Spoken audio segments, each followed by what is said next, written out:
ಸ್ನೇಹಿತರೆ, ಈ ಲೋಕದಲ್ಲಿ ಎಲ್ಲರೂ ಚೆನ್ನಾಗಿ ಬದುಕಬೇಕೆಂಬ ಆಶಿಸುತ್ತಾರೆ. ಆರೋಗ್ಯ, ಐಶ್ವರ್ಯ, ಸಂತೋಷ ಇವುಗಳನ್ನೆಲ್ಲ ತರುವ ದೇವಿ ನಮ್ಮ ಶ್ರೀ ಮಹಾಲಕ್ಷ್ಮಿ ತಾಯಿ. ಆದರೆ ಲಕ್ಷ್ಮೀ ತಾಯಿಯ ಕೃಪೆ ಎಲ್ಲರಿಗೂ ಸಿಗುತ್ತದೆಯೇ? ಆಕೆಯ ಆಶೀರ್ವಾದ ಪಡೆಯಲು ಬೇಕಾದ ಶ್ರದ್ಧೆ, ಶುದ್ಧತೆ, ಧರ್ಮ ಮಾರ್ಗದ ಬಗ್ಗೆ ನಾವು ಎಷ್ಟು ತಿಳಿದಿದ್ದೇವೆ? ಇವತ್ತು ನಾನು ನಿಮ್ಮ ಮುಂದೆ ಒಂದು ಬಡ ಕುಟುಂಬದ ಅದ್ಭುತ ಯಾತ್ರೆಯ ಕಥೆಯನ್ನು ತರುತ್ತಿದ್ದೇನೆ.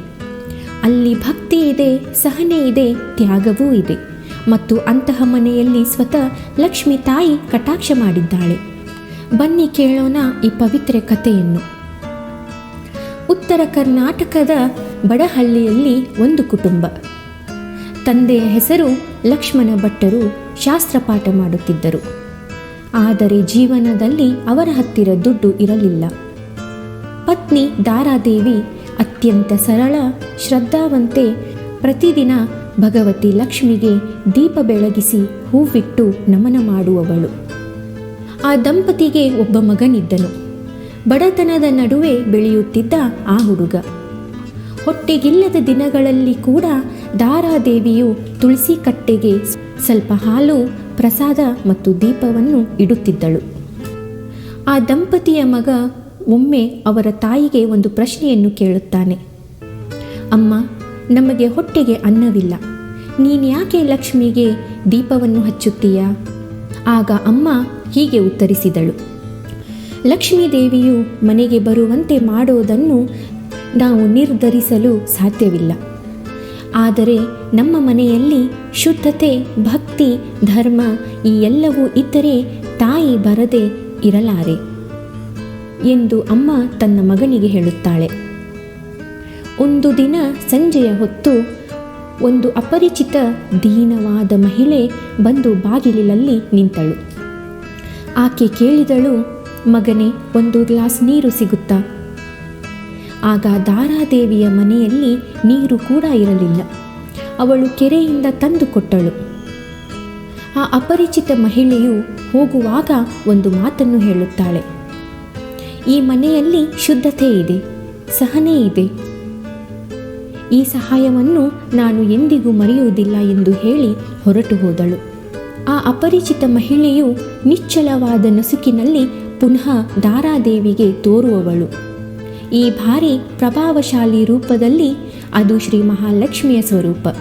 ಆಗ ದಾರಾದೇವಿಯ ಮುಂದೆ ದೇವಿ ಲಕ್ಷ್ಮಿಯ ದಿವ್ಯ ದರ್ಶನವಾಯಿತು.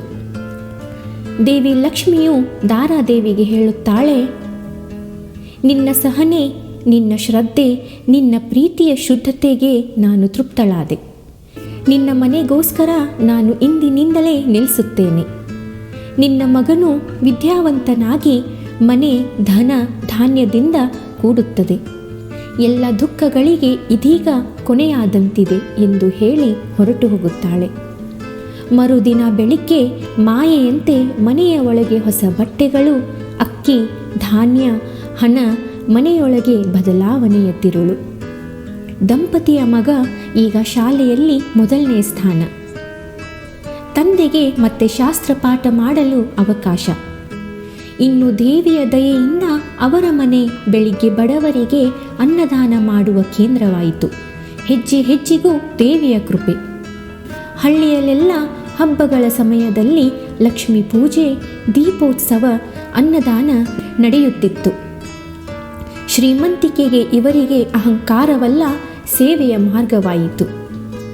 ಲಕ್ಷ್ಮೀ ತಾಯಿ ಸಿಗುವುದು ಹಣದಿಂದ ಅಲ್ಲ, ಆಕೆ ನೆಲೆಸುವವಳು ಎಲ್ಲಿ ಶುದ್ಧತೆ ಇದೆ, ಎಲ್ಲಿ ದಾನ ಇದೆ, ಎಲ್ಲಿ ಕ್ರೋಧವಿಲ್ಲ ಮತ್ತು ಅಹಂಕಾರವಿಲ್ಲ, ಎಲ್ಲಿ ನಿಷ್ಠೆ, ಶ್ರದ್ಧೆ ಮತ್ತು ಪ್ರಾಮಾಣಿಕತೆ ಇದೆ, ಅಂಥ ಮನೆಗೆ ಲಕ್ಷ್ಮೀ ತಾಯಿ ಬಂದು ನೆಲೆಸುತ್ತಾಳೆ. ಒಮ್ಮೆ ಬಂದರೆ ಪುನಃ ಹೋಗುವುದಿಲ್ಲ. ಅಂದು ಈ ಕುಟುಂಬ ಬಡವಿತ್ತು. ಇಂದು ಸಾವಿರಾರು ಜೀವಿಗಳಿಗೆ ಬೆಳಕು ಕೊಡೋದು. ಇದು ಲಕ್ಷ್ಮೀ ತಾಯಿಯ ಕೃಪೆಯ ಪರಮ ಉದಾಹರಣೆ.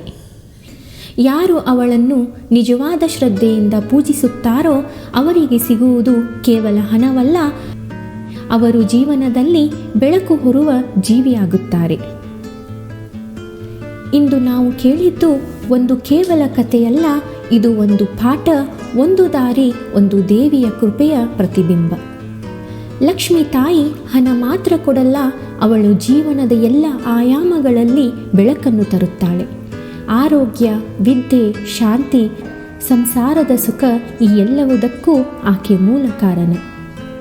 ಇಂದಿನ ಕತೆ ನಿಮಗೆ ಹೃದಯ ತಟ್ಟಿದರೆ, ದೇವಿಯನ್ನು ನೆನೆಸಿದರೆ ದಿನವೂ ಒಂದು ದೀಪ ಹಚ್ಚಿ ಈ ಮಾತನ್ನು ಹೇಳಿ: ಲಕ್ಷ್ಮಿ ತಾಯಿ, ನನ್ನ ಮನೆಯಲ್ಲಿ ನೆಲೆಸಿರಿ, ನನ್ನ ಮನಸ್ಸಿಗೆ ಶುದ್ಧತೆ ಕೊಡಿ, ನನ್ನ ಜೀವನಕ್ಕೆ ಬೆಳಕು ಕೊಡಿ ಎಂದು. ಈ ವಿಡಿಯೋ ನಿಮ್ಮ ಮನಸ್ಸಿಗೆ ತಟ್ಟಿದರೆ ನಿಮ್ಮ ಅಭಿಪ್ರಾಯವನ್ನು ಕಮೆಂಟಿನಲ್ಲಿ ಬರೆಯಿರಿ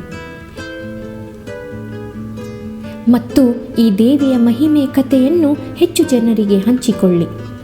ಪುನಃ ನಿಮ್ಮೆಲ್ಲರೊಂದಿಗೆ ಇನ್ನೊಂದು ಪವಿತ್ರ ಕಥೆಯಲ್ಲಿ ಶೀಘ್ರವೇ ಭೇಟಿಯಾಗೋಣ. ಧನ್ಯವಾದಗಳು.